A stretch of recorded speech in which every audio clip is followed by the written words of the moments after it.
Halo semua, kita ketemu lagi di video kali ini sebagai bagian dari kelas Logic and Scientific Writing khususnya tentang in-text citation. Tahu nggak apa in-text citation itu? Nanti ya kita bahas, tapi kita lihat dulu di video ini ada apa aja. Nah, hari ini kita akan membahas apa itu in-text citation beserta contoh-contohnya, dan tidak lain tidak bukan di akhir video akan ada quiz. Udah siap ya? Tujuannya apa sih kalian nonton video ini? Supaya kalian mampu menerapkan etika akademik untuk menghindari plagiarisme dan kecurangan akademik lainnya. Udah siap? Sebelum kita mulai, kita kenalan dulu ya.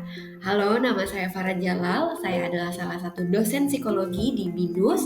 Saya juga merupakan peneliti psikolinguistik dan saya adalah pegiat praktik sains terbuka. Nah, kenapa sih kita harus melakukan sitasi atau kita harus menuliskan semua penulis yang kita kutip dalam daftar pustaka? Sebenarnya dalam penulisan ilmiah itu penting untuk menghargai dan mengetahui kontribusi dari orang lain.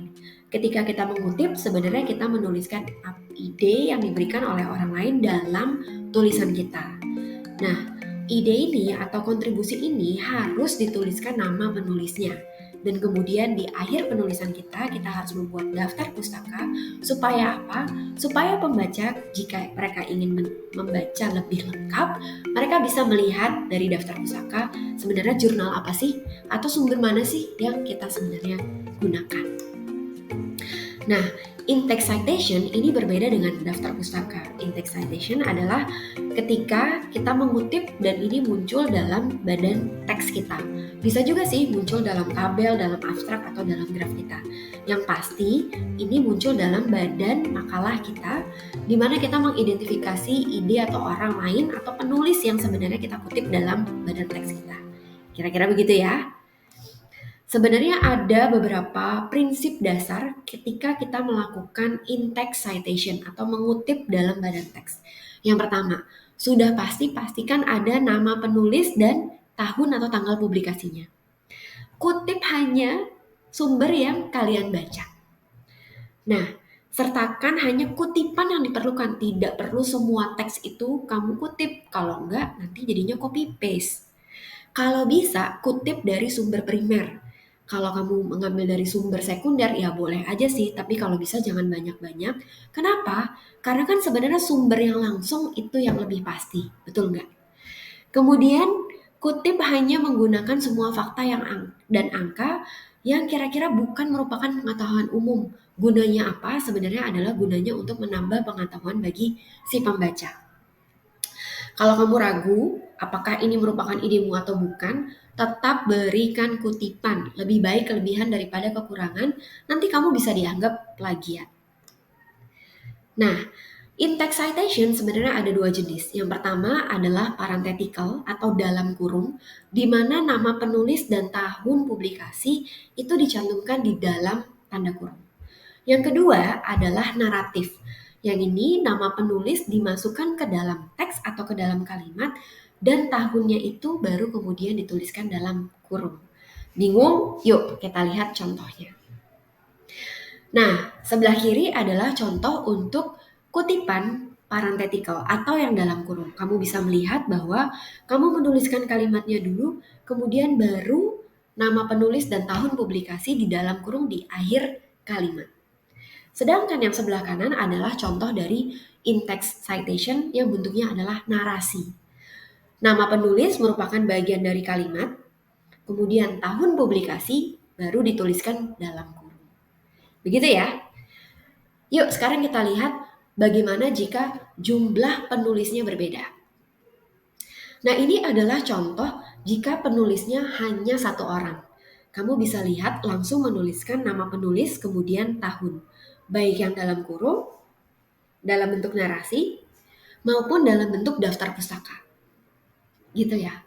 Kalau ramean dikit, sekarang penulisnya ada 2 orang. Berbeda lagi. Nah, yang mesti kamu perhatikan adalah jika ini adalah dalam kurung atau parentesis, tulisan dan bisa digantikan dengan simbol.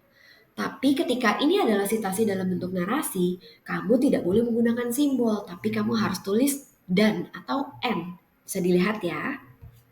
Oke, gimana kalau penulisnya sekarang lebih dari 2, bisa 3, 4, 5, atau banyak. Ini adalah contohnya.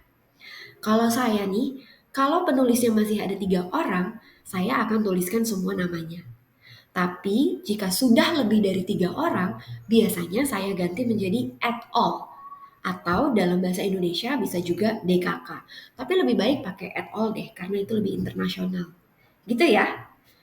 Oke, sekarang kalau kamu sudah lihat, saatnya untuk quiz. Udah siap? Nah, ini nih pertanyaan pertama. Coba buat kira-kira kalau ini adalah tulisan di daftar pustakanya, mana yang benar jika ini adalah in-text citation? Yang pertama, yang kedua, tiga, yang keempat. Sudah siap? Kita lihat jawabannya ya. Jawabannya adalah yang ketiga. Sudah siap untuk pertanyaan kedua? Nah, di manakah dari daftar pustaka di bawah ini yang sesuai dengan APA style? Kalau kamu masih bingung APA style itu yang seperti apa, kamu bisa simak video lainnya. Tapi kalau yang ini udah tahu belum? Jawabannya adalah yang kedua. Nanti dicek ya kenapa ini adalah jawaban yang benar. Oke, pertanyaan berikutnya. Manakah dari pernyataan yang di bawah ini yang merupakan contoh sitasi yang benar? Gampang ya? Bisa tebak? Jawabannya adalah yang pertama. Lanjut. Nah, kalau kamu masih bingung, kamu bisa baca link-link di bawah ini di mana semuanya cukup lengkap. Yang pasti kalau kamu bingung dan kamu adalah mahasiswa psikologi, kamu selalu bisa ngecek di websitenya APA. Oke, hari ini videonya segitu dulu. Terima kasih dan kita bertemu lagi di video selanjutnya. Bye-bye.